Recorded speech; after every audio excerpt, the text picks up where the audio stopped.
Hello, friend. Welcome back to the Identity Glow Up podcast. It is me, your host, Paige Harper, and I am actually joined today by a very special guest, MaKenzie Fly. So, MaKenzie is a Las Vegas showgirl, which I just told her I need to know more about. I'm so intrigued. Turned podcast host, international retreat leader, and yoga teacher. Yoga found her when she was only 15 years old and helped her overcome overwhelming anxiety and crippling panic attacks due to a very painful and public scandal that nearly tore her family apart. She often says that yoga ruined her life and then saved her life. MaKenzie loves teaching yoga, but she really loves teaching other people how to teach yoga and has been for the last 15 years. She currently is fascinated with figuring out what it means to flourish as a yogipreneur and interested in helping out other like-minded yoga teachers expand their offers outside the studio. She is a Sagittarius straight shooter, prefers coffee over tea, cats over dogs, and baths over showers. I agree with some of them, not all of them, but that's okay. Her greatest wealth is the relationship she has with her husband of 9 years and her two boys, Finn, who's 2.5, and JB, who is 8 months. So welcome, MaKenzie. Thank you, Paige. I'm so excited to be here. Yes, I'm so excited to have you. Okay, so first of all, before we get started, you have to tell me about this Las Vegas showgirl thing. I don't know, just tell me all about it. I'm so intrigued by this. How did that start? What did you do? I'm so intrigued. Sure. Yeah, it is definitely not something I saw in my future. And my husband and I often talk about how we never envisioned ourselves living in Las Vegas, and we cannot believe that we've almost lived here for 12. I think we're coming up on our 12th year here, which is pretty insane. But how it all happened is out of college, one of my first professional jobs as a performer, I went to school for musical theater. So got my degree in musical theater, which is mostly singing, dancing, acting, and then think stage performance. My first main professional job out of school was actually on a cruise line called Norwegian Cruise Line. And Mhm. I was a principal singer on board the Norwegian Star. And one of the girls that I met, who became one of my really good friends, she originally was from Las Vegas. And so when our cruise contract was ending, she was like, okay, I'm going to go back to Vegas. That's where I live. There's this show here called Jubilee that I was in before I came onto the cruise ship. She's like, you should just submit an audition tape and see if, they have a position or anything. So I just sent one in thinking nothing of it. I booked the job, and Colin, who is now my now husband, I was like, I guess I'm moving to Vegas. Do you want to come with me?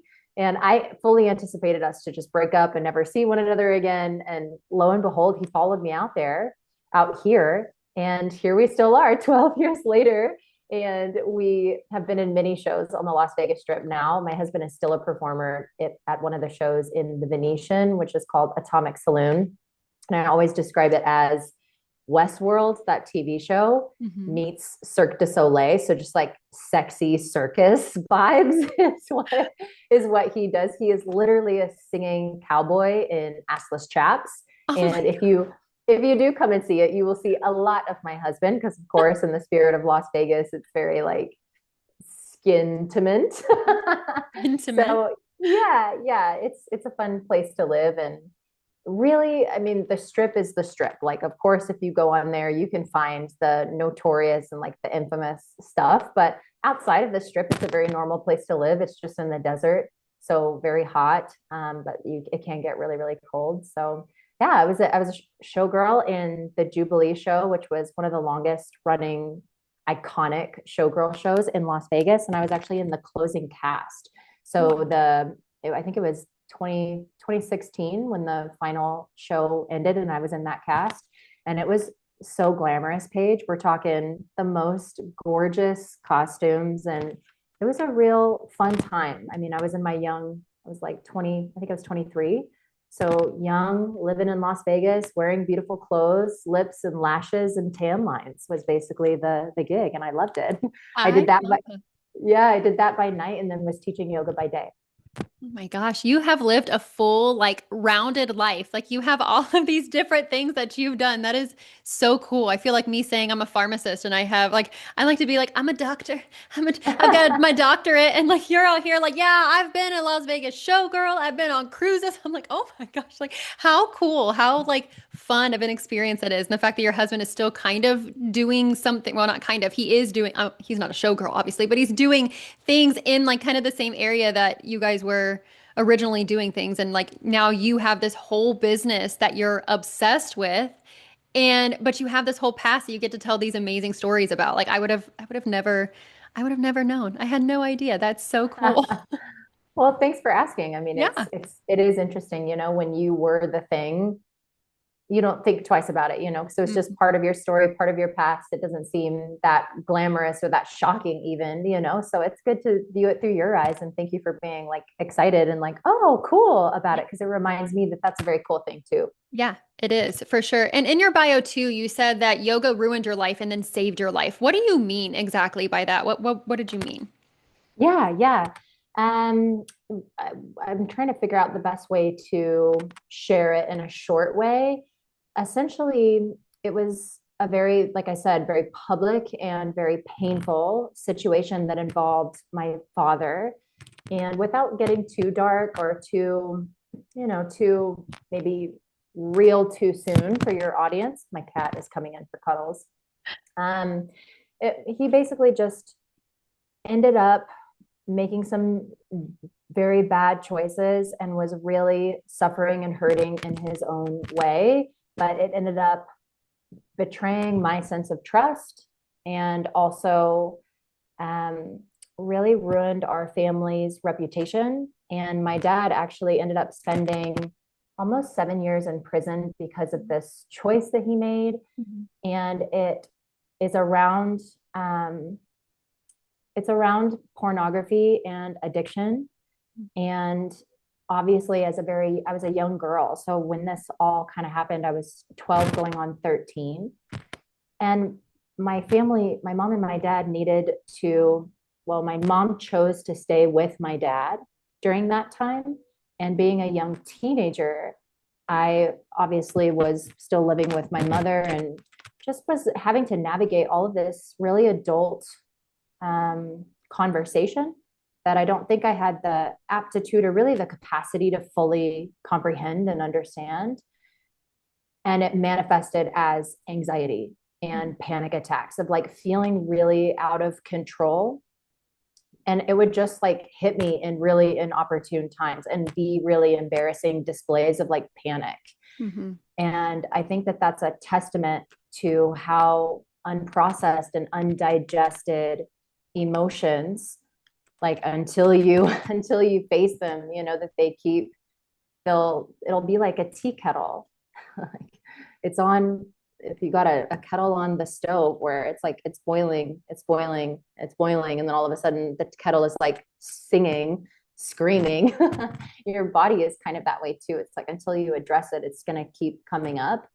And so yeah, I ended up looking to yoga for a way to like figure out how I was feeling about everything. And why I say that it ruined my life is that in a lot of ways it made everything a little bit worse before it made everything better. But I feel like that is the case for any type of cleaning that you do. Like if you clean your house, sometimes you got to like move furniture and then that reveals all sorts of like dust and it gets Mhm. kicked up and it's like stuff is out of order because you're doing this like deep cleaning. You got to like mess it up to really reveal just how much stuff is underneath and hiding in the cracks and all of that. That felt like my experience where I came to the yoga practice and I was already having really bad symptoms and had quote unquote like a traumatic past that I was still trying to process and work through. And it made everything so much worse before I ended up getting better. But I'm really glad that I had really great teachers and really great mentors that encouraged me to stick with it and maneuver through it. And although the topic of forgiveness is so massive, and by no means have I forgotten this situation. In fact, every season of my life of maturity, and for instance, when I got married to my husband, I felt differently about what my dad did.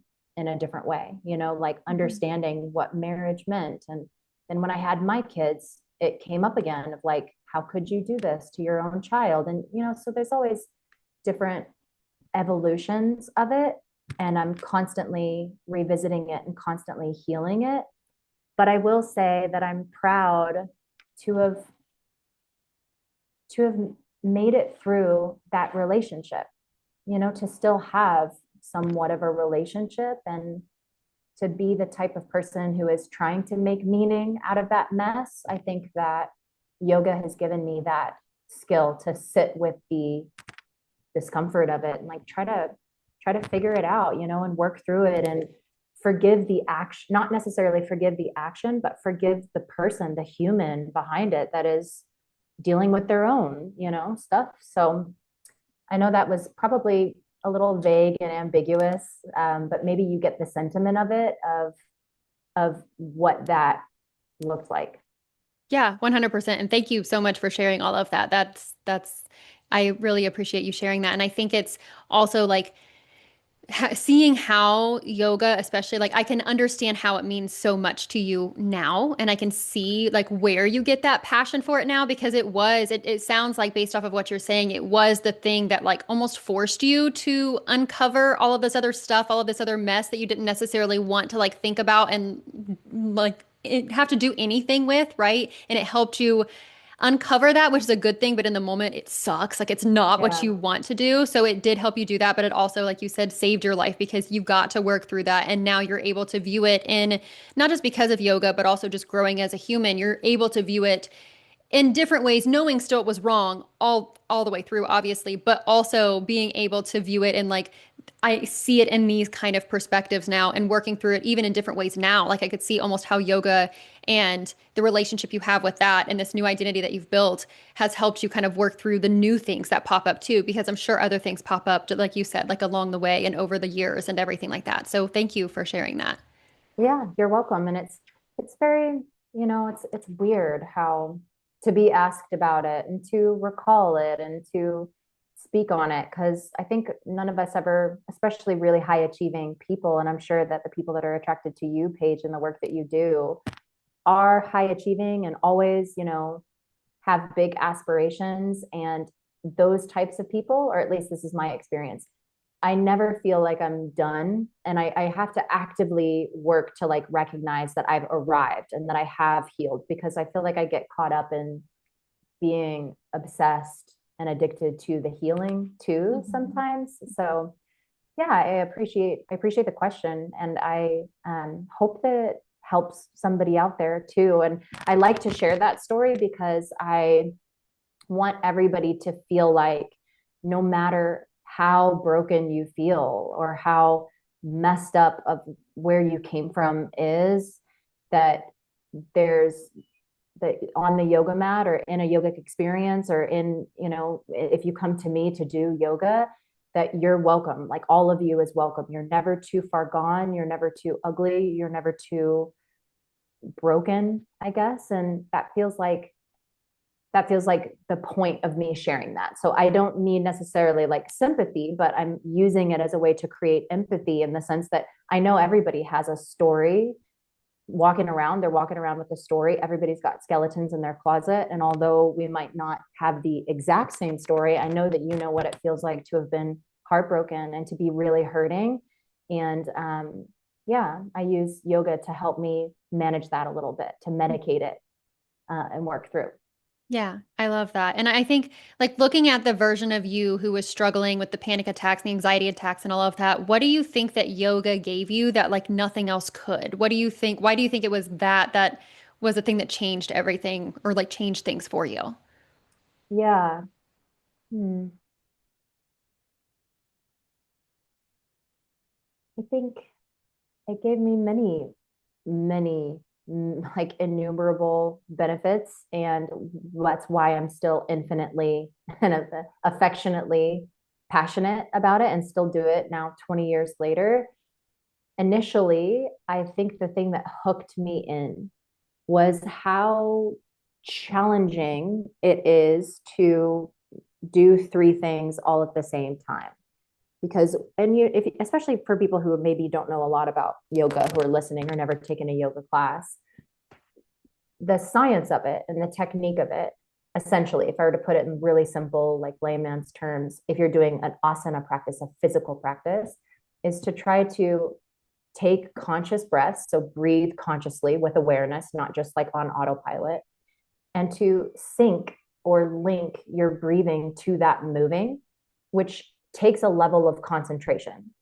And that if you're trying to do those three things of like breathe, move, and concentrate all together, of how much it makes all of the noise or like all the busyness of your mind quiet down.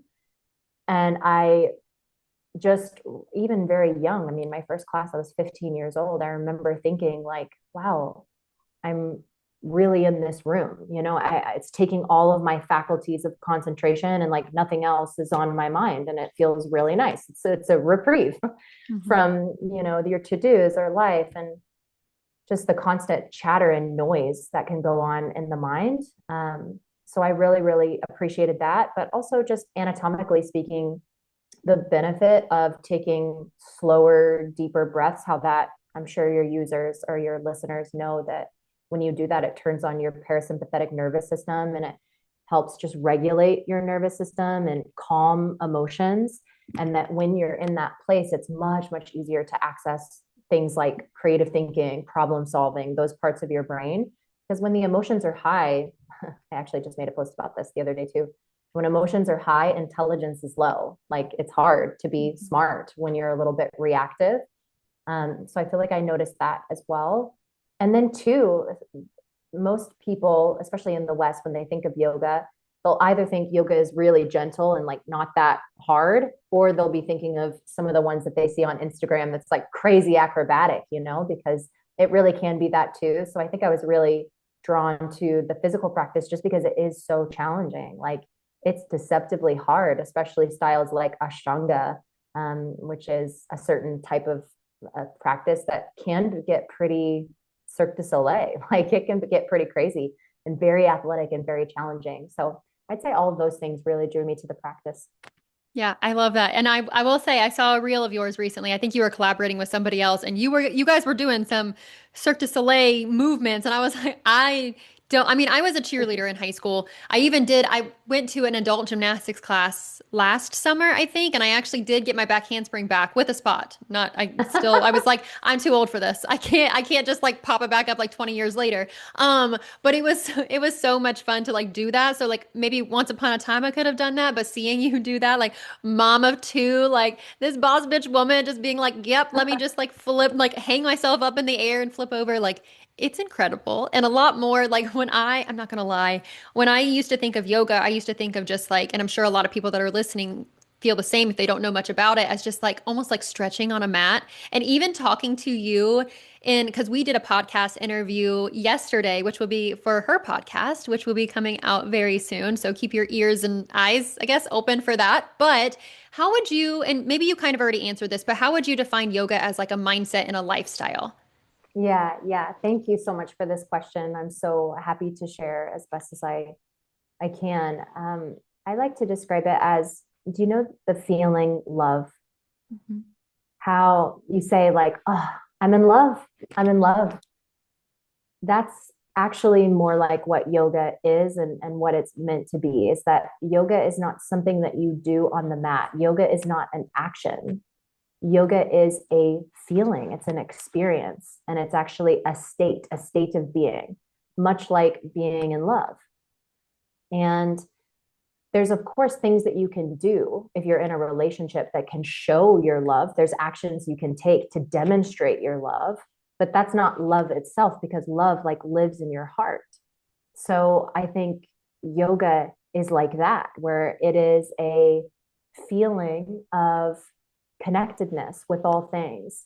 And I'm laughing, Paige, because yesterday, while I was interviewing you on my podcast, I was referencing mushrooms and psilocybin, and now here I am. I have another drug reference. I don't do any drugs, so I don't know why these are like coming to mind. But I do remember, I live in Las Vegas, so people would often talk about like taking Molly or ecstasy and how you would experience a feeling of euphoria from that.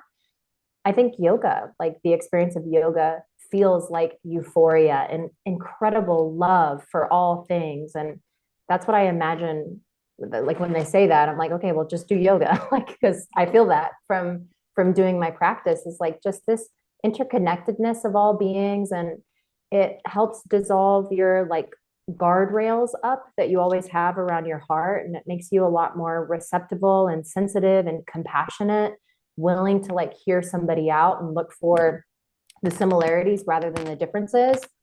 That is yoga. When we talk, when or at least that's yoga to my understanding, and the experiences that I've had with it. It's like it's a feeling, it's a state of being, it's a byproduct of getting on my mat and trying to consciously breathe, move, and concentrate. It's the effect of all of those things, but it's not those things. Do you see the difference? Mm-hmm. How it's like I'm using glasses to see, but that's just the vehicle that helps me see. Like sight is not the glasses. Mm-hmm. It's just the tool that I use to see clearly. So yeah, if I were to describe it, and I think that that's counter to the way that a lot of people think of yoga. You know, when you think of yoga, you think of a lot of people think of the physical practice of what happens on the mat, or perhaps warrior one or warrior two, or like a posture that they've seen on Instagram. And they think of it as something that you do as opposed to something that you feel. So I hope that that clears it up. And when you think of it as an experience or as a state of being, then the way it becomes a lifestyle is you basically try to just look through life through that lens, so that this euphoria or interconnectedness, this love, is the thing that's looking at life and then responding to life through that lens. So like a yogic response, I think about this all the time as a mother. Maybe you can remember, Paige, I know your boys are a little bit older than mine, Mm-hmm. but a yogic life and a yogic reaction to a toddler that I have a 2.5-year-old toddler who is like, just 30 minutes before we hopped on this recording, I'm giving him a cup and he's like, no, I need the blue cup. The cup that I'm giving him is blue, but he wants the other one that's darker blue. And he's just having like an absolute meltdown. A yogic response to that and a yogic lifestyle is like, you know, of course it's irritating and it's frustrating for me, MaKenzie, the human being. But a yogic response to that is like trying to empathize like how it feels from the toddler's perspective. And it's like like seeing it through the lens of love and being like, this is actually amazing that I get to witness him in his full expression. And so, yeah, it's just, that's what I mean by like a lifestyle. And I think that it can mess up your whole life for the worst and for the better, because yeah, it can really change how you engage with yourself and everybody else. Mm-hmm. And it's a doozy, man. Like it's a can of worms. It's like a Pandora's box, and it's a rabbit hole. Like you can really go down, down, down, down into yogic study. And there's also so much yogic philosophy that goes very detailed into the mind and how the mind works and observing the mind. Like there's so much to study within the context of yoga. You couldn't do it in a lifetime. That's crazy. See, I had no idea. I had absolutely no idea. And I love that you call it like an experience, because I feel like then in that way, it's based off of what you're telling me, it's almost like you don't have to sit there and do all the poses. It's almost like a spiritual thing where like you have this connectedness, if that's a word, to yourself between the breathing and I forget the other two things that you said, the movement, the breathing. What were the three Yeah. things? The breathing, the moving, and the concentrating. So trying to Okay. like bring those things together. Yeah, so you can still almost like bring that in everyday situations, even like without having to do like a warrior pose in the middle of like your child having a tantrum. Like you're still Yeah. able to like bring that in because it's almost like this spiritual experience that you are becoming. It's almost like you're becoming a whole new person as you continue to build up and be a yogi, which I love saying that word. Yeah. Yeah. And you're exactly right, Paige. Like to do what you're doing on the yoga mat, of being conscious of your breathing while you're breathing. You can do that on the mat, or I could do it while I'm talking to my toddler. Hmm. Like when my toddler is having a meltdown, inevitably I'm going to be affected by him because I'm near him. So in that moment, if I can recognize like, oh, my breath is also starting to get a little choppy, which is like an indication that I'm starting to get a little stressed, to be aware of it while it's happening is very, very awakened, very enlightened. Like so many of us are completely unaware of how we're feeling while we're feeling it. And then the next step of it is not only looking at the breath, but looking at the bodily sensations. So this is in one of the yogic texts that says your you can't have a thought without having a corresponding reaction in your body.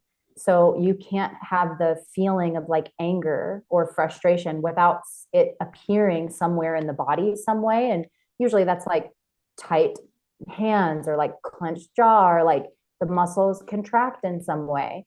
And so if you look at the body as like giving you signs and giving you feedback, it can help you understand the subtler layers of like the emotionality, the mentality.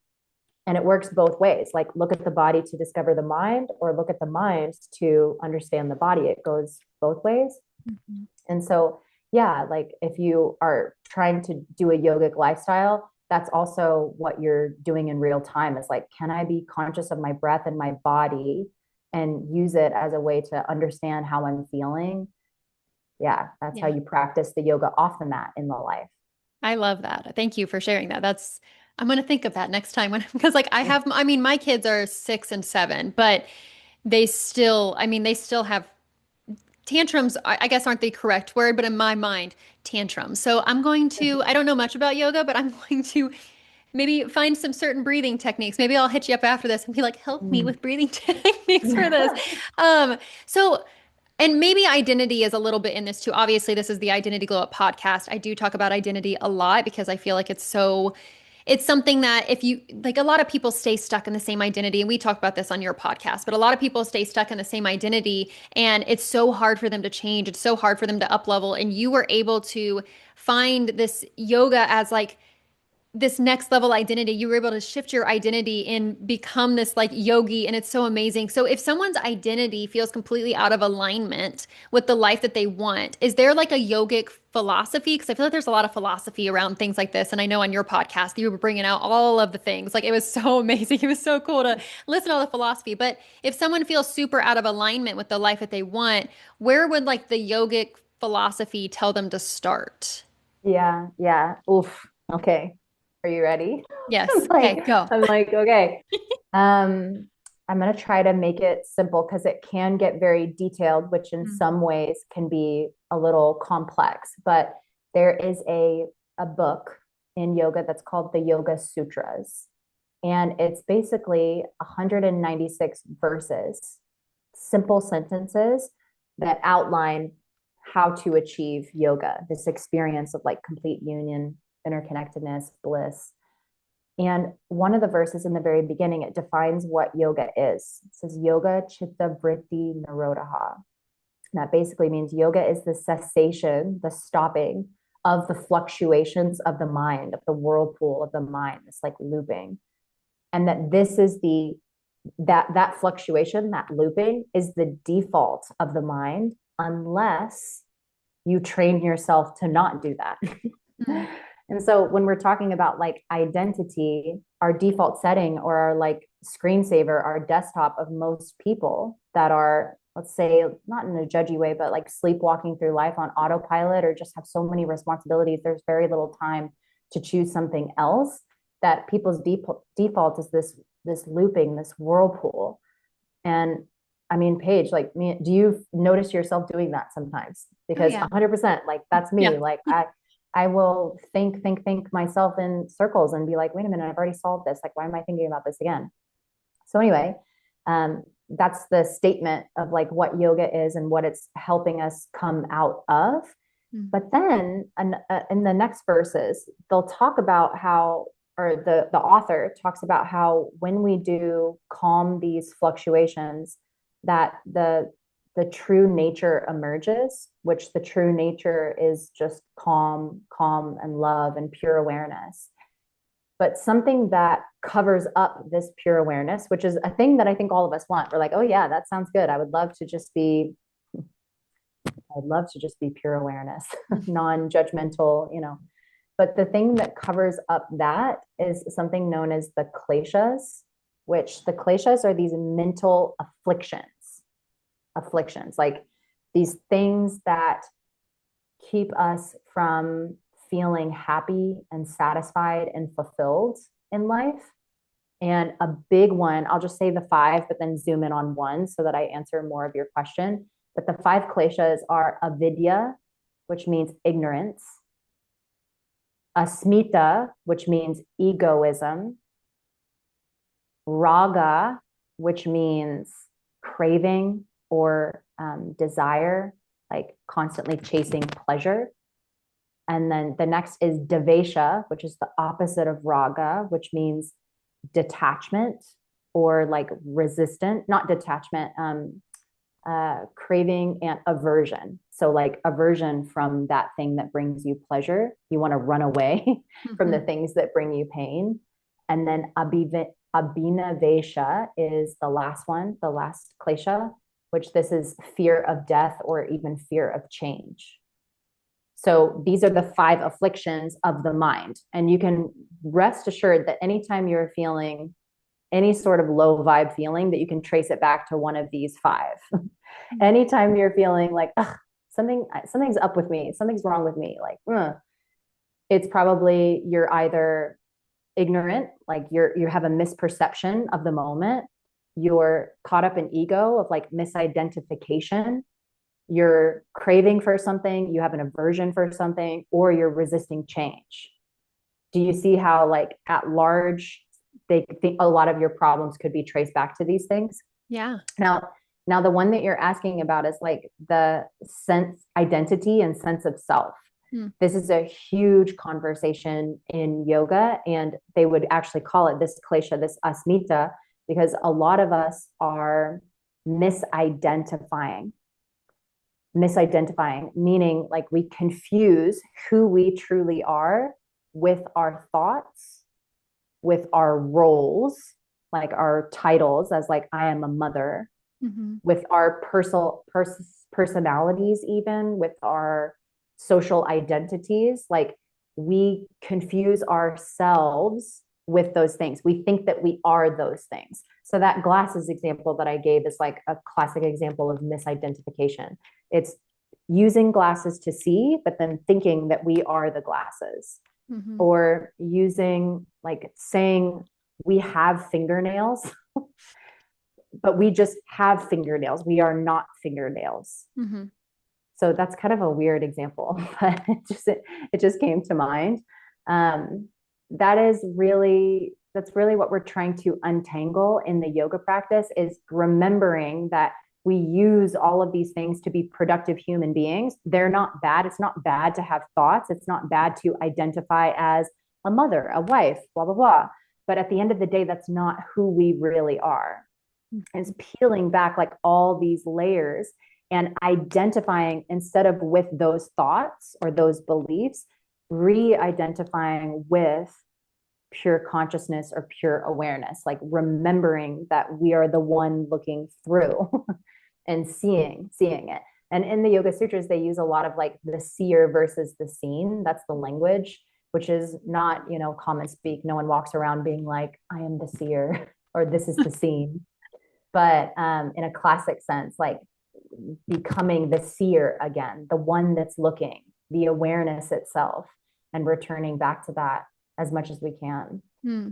So yeah, does that answer your question, or did it spark more? I think so. No, I mean, you definitely sparked more, but the kleshas is actually something I was going to talk about next. This is perfect. I almost, and maybe I'm misunderstanding, but it almost sounds like with this, like the identity piece of it, at least, you're almost peeling back the layers so that way you get to like the soul, like who you truly are, not like what, for me, it's like not what everybody else wants you to be and not what your environment says you are and not what your mind says you are, but like it's who, like your soul's purpose, your soul, like who you truly are. Am I understanding that correctly in that way? Yeah. Okay. Yeah, you're exactly right. And like peeling back the layers too is a great imagery of it. And it's ultimately about a revealing, a remembering, a returning to. And one of our shared mentors like said this beautifully, and I was like, this is a very yogic concept. It's like the practice is not going from old self to new self. It's actually more so going old self to true self. It feels more like a leaning back, or like a awakening and enlightenment. Feels like, oh yeah, like, oh yeah, remembering, of like, oh, for a second there, I forgot, I got wrapped up and I was asleep and now I'm awake. It's as instantaneous as an inhale sometimes, of being like, whew, for a second, I got all consumed Yeah. in this doing thing instead of in the being thing. Um, so yeah, it's really fascinating. It is. That's so cool. I think, and I love the old self versus like to true self, not new self. Because I do say stuff like your next level identity and all of that, but I think that that's it's a perfect way to describe like what I see as like this next level identity, which is like your true self. I said like the onion peeling back the layers, but I've actually talked about it with my clients before of like, it's almost like it's a gobstopper where like you're like the center part of the gobstopper, that soul, but like we have this hard outer shell, multiple hard outer shells that are just like surrounding you that are saying this is who you're supposed to be and this is what you're supposed to do and this is how you're supposed to act, but Yeah. it's not necessarily you. And so you got to get to the center, you got to break apart. Like, and it's not easy. It's not easy to do that. That's why I like to say it's like a gobstopper because it's not like super simple, peel it back. It's like you have to put in the work to do so. But once you do, like freaking amazing. Like, I love the way that you said that. And I love the kleshas. I'm gonna have to read more about that because now I'm super Yeah. I'm so intrigued now. I don't know if Well, I'll understand any of it. I'll have to like hit you up and be like, help me. Um, yeah. and I know I you work. Go ahead. Oh, I was just going to say, I'm so glad. And it can be a little dense. Like it can sometimes in the presentation of it, it can get very like scholarly, Mhm. but hopefully we talked about it in a way that's very down to earth and applicable and relatable. I love that gobstopper imagery. And that really is what it is all about. And that's what self-development should feel like, is more of a destructive process, a burning up of you, but not everything that you are. It's a burning away of everything that you are not. It's a purification process, to reveal what was always within. Mhm. So yeah, that gobstopper thing is perfect. Yeah, we're all about the analogies over here. We're all about the analogies. So, is there, and maybe I'm wording this the wrong way, but with the kleshas, like, I know you work a lot, you work with entrepreneurs. I think we said that in the bio, where you help women that do yoga in studio be able to have a more almost like expansive life by bringing that to like online so they can have, like I like to say, the best of both worlds. So, with that, is there like a klesha that you see showing up most often in like entrepreneurs and in your work? Like what would that be? Yeah, Abhivanesha, the last one. Okay. Which is funny. That's we were talking about this yesterday, and I wish I would have remembered this, but that's the one that's the fear of death or fear of change. So anytime you're in a transitory season of your life of leaving something, like the death of an identity or the death of a time, the death of a job, death of a relationship, and you feel that limbo of becoming somebody else or changing, literal locations or what you do, you feel a little bit of this, that friction Mhm. and that tension and that warmth of rubbing up against your discomfort and your edges, is that. So yeah, 100. I was kicked out of the studio basically by the pandemic. Mhm. I loved my cushy life. I was in shows by night and then teaching by day. Loved it. When shutdown happened, me and all of the whole world in 2020 takes big pivots and tries to figure out how can I do what I was doing, but in a different way, and do a lot more online since that seems like our only option. So that was really the beginning of me, quote unquote, breaking out of the yoga studio box, or starting to think in a bigger way of how can I still teach yoga, but not just in studio. And it has been an amazing journey for me of learning so much that I didn't even know to know when I first started, and how much entrepreneurship, especially in the beginning when you're a solopreneur, there's such a steep learning curve of learning the marketing side of things, the tech side of thing, of how to where and how to host it, and what softwares do you really need, and offer creation of how to consciously build something, and pricing, and then also sales pathways and figuring out how you're actually generating leads and moving them through the funnel and like all this stuff, you know, that is definitely not a part of yoga teacher training and was definitely not a part of musical theater and performance. So there was a lot to learn from me. And I'm saying that out loud so that if a person is in the beginning of their entrepreneurial journey and they're feel like I'm wearing a million and one hats, there's a lot that I don't know. That is normal. And you're correct. There's a lot. So yeah, I went through lots of programs and education. I got mentorship, which is how you and I connected. And over the last 6 years, I've really just done a lot of building. I've done everything. I've done every iteration of a yoga teacher, really in person, but also online too. So have created online courses, group programs. I've done in-person events and retreats and masterminds and all sorts of things. So really just tried a bunch of stuff and zoomed in on the things that seemed to be working and also the things that felt really life-bringing. And interestingly, I mean, I always knew that I like to teach yoga teachers. That would be more in like a yoga teacher training space of educating yoga students who want to also be teachers how to do that as well. So I've done a lot of that now, but a thing that I didn't expect was wanting to teach yoga teachers business and how to also set themselves up to make more money as a yoga teacher, especially people that were like me who wanted to start a family, but also were like, how am I going to do that with being a yoga teacher? It's so tethered to my time. And so I just feel this big call to share what I've learned and to help others create that sense of freedom for themselves too, to be able to do it in a way that they want and that gives them back a lot of freedom for the creativity, but also the financial freedom. And it has been really, really amazing. And also just so shockingly effortless. Like one of my friends was like, you learned it and then you started teaching it so soon. And I was like, it's because I could not help it. Like, I was like, I want to make it so much easier than it felt for me.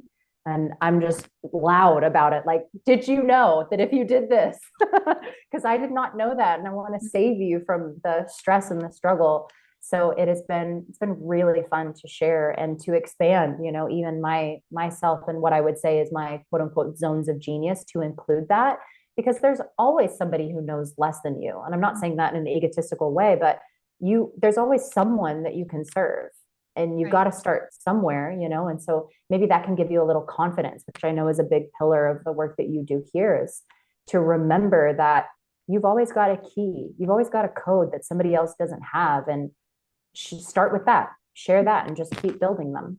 Yeah. And I would say, like, I think the reason that you were like, I got to shout it from the rooftops is because you found your soul's purpose. Like, you found that center of the gobstopper. You found that, right? Like, that was the thing where it was like, it's so cool to feel like I finally know what I'm supposed to do. And then it just becomes so easy. And that doesn't mean everything about it is easy. Like, it's still hard to show up when your kids are being a-holes. It's still hard to show up when like shit's hitting the fan. It's still hard to show up when you're exhausted. Like, it's still, and like learning new things, it's still hard, but like you feel so like pulled towards it. Like, that's how I feel with my business, where it's like when I'm working my full-time job, I'm like drained after 10 and a half hours, which is a lot. But then I'm sitting here at my other desk for my life coaching, and I'm sitting here for 12 plus hours a day, and I'm maybe not 12. I don't know, maybe the same time, like 10 hours a day. And I'm like fired the F up when my kids get home. I'm like, hey, let's play, let's do this. I'm so excited. How was your day? You know, and it's just so different. And you feel almost so like it's this crazy feeling when you finally feel aligned and pulled to what you were always supposed to do. And that's kind of what it sounds like happened with you and why you couldn't stop talking about it, why it's so easy. Yeah, yeah. I love that. Okay, so you're building a business, you're leading retreats, you're hosting a podcast, you're raising two boys, you're nurturing your marriage, which I think you went on date night the other night. So, Yes. yay. So, what has motherhood taught you about success? Like, what does flourishing and balance look like for you in this season? And what has it really taught you about success? Yes. Oh,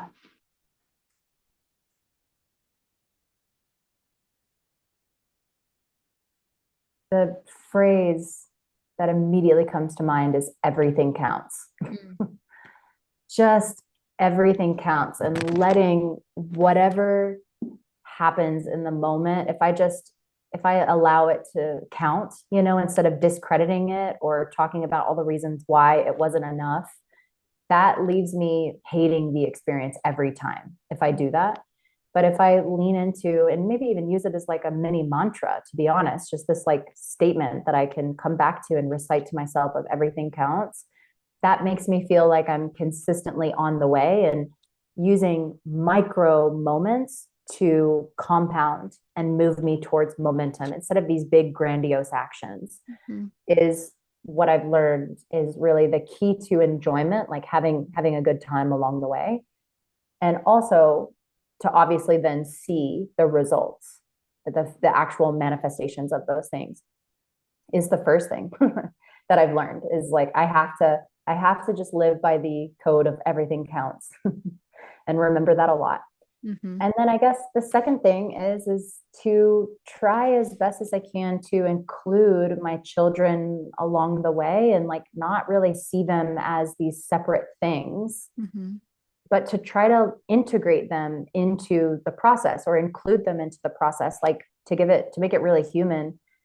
I could be working on a social post and I'm sitting outside on the porch or in our back patio and we have a pool and I could have this really split energy of needing to work on the social post but also feeling guilty about looking at my phone while I'm with my children and having this mom guilt and trying to do both at the same time but in a very split energy way.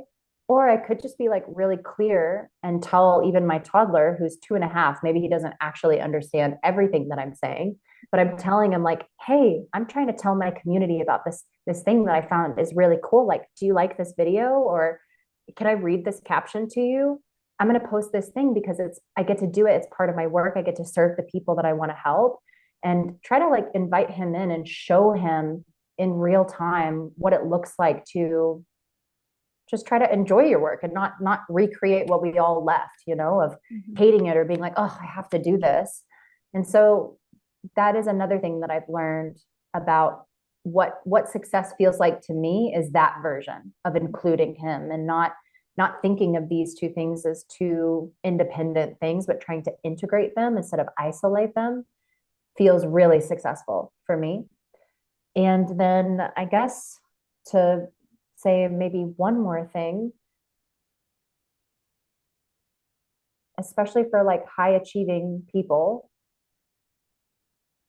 you're always going to be on to the next.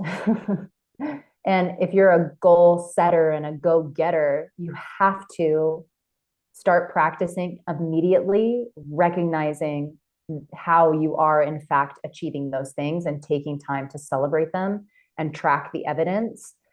It's so key. And that is the biggest differentiating factor between enjoying it or hating it. And I Mhm. think that that's why I value our current mutual mentor right now. She is so good at helping us track evidence in real time. And that has been so supportive for me. And it's completely helped me feel so much more successful along the way of being like, wow, no, I really am. I did that thing that I said I was going to do. I see that I'm becoming the type of person who follows through and to enjoy that for a second, to enjoy that for a minute before on to the next, because Mhm. those are my kleshas of like always craving for more and grasping and wanting to grow and wanting to evolve and continually like push the boundaries. So yeah, that's what I've learned, especially this year. That's been really a relevant lesson for me of how to do success in a way that feels really good. And I know I've even seen where you've gone on like trips. Like I know our mentor, she had like a VIP day and you brought your kids and I think your husband along with you and all of that. I mean, obviously your husband, My otherwise dog your too. kids. Yeah. Oh, okay. Yeah.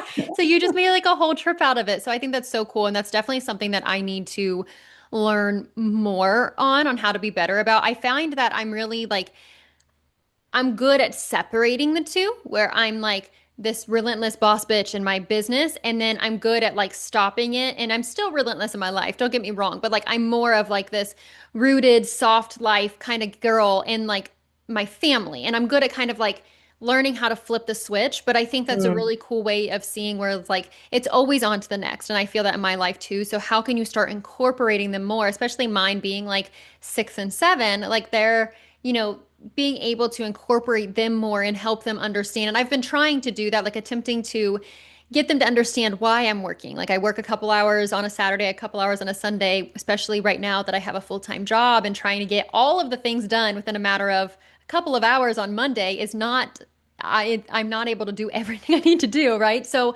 it's like trying to get them to understand like, hey, I'm doing this, but also I'm waking up early so that way I can do it early so I can spend more time with you later. And this is like what I'm doing. So I need you to let mommy do this in this amount of time, and then I'm all yours. And finding a way, I guess that's my separation, but even finding a way to incorporate them more, I think is something that I really need to think more about too. So thank you for bringing that to the Yeah. podcast.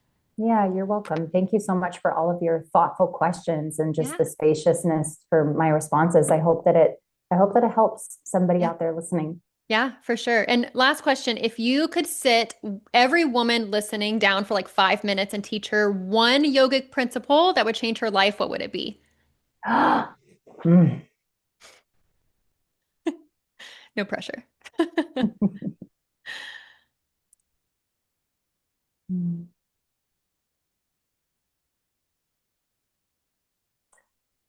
There's a parable, like a spiritual story that talks about a student coming up to a teacher and says something to the effect of like, "Oh, teacher, my practice felt so shitty today. Like it sucked.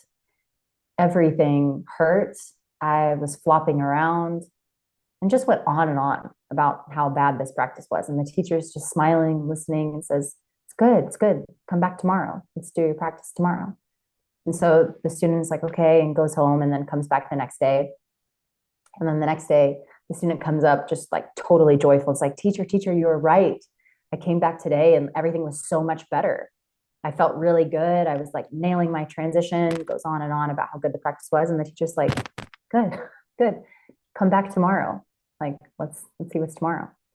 And so I think the sentiment or the teaching, the takeaway and the moral of that is like everything is constantly changing. And this is like a law of the universe. And yogis would call it anicca, which means impermanence. Mhm. And that means impermanence basically means that the nature of all things comes into creation, it's experienced for a little while, and then it dissolves away. Everything's always in flux, everything's always changing.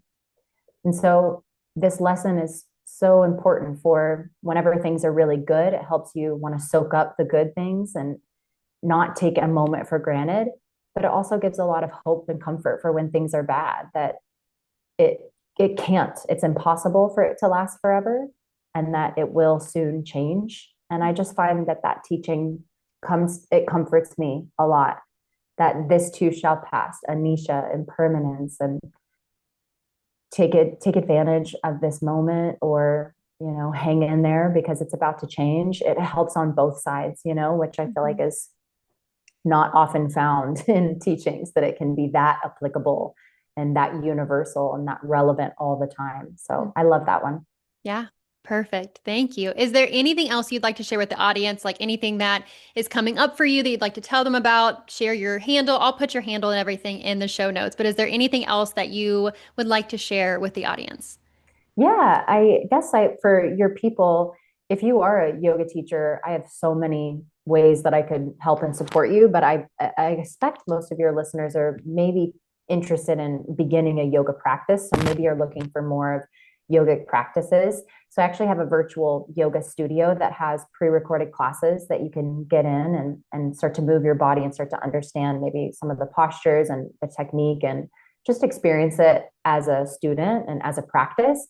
So I'll send you maybe a free week trial of that so you can get in and try out some yoga for yourself.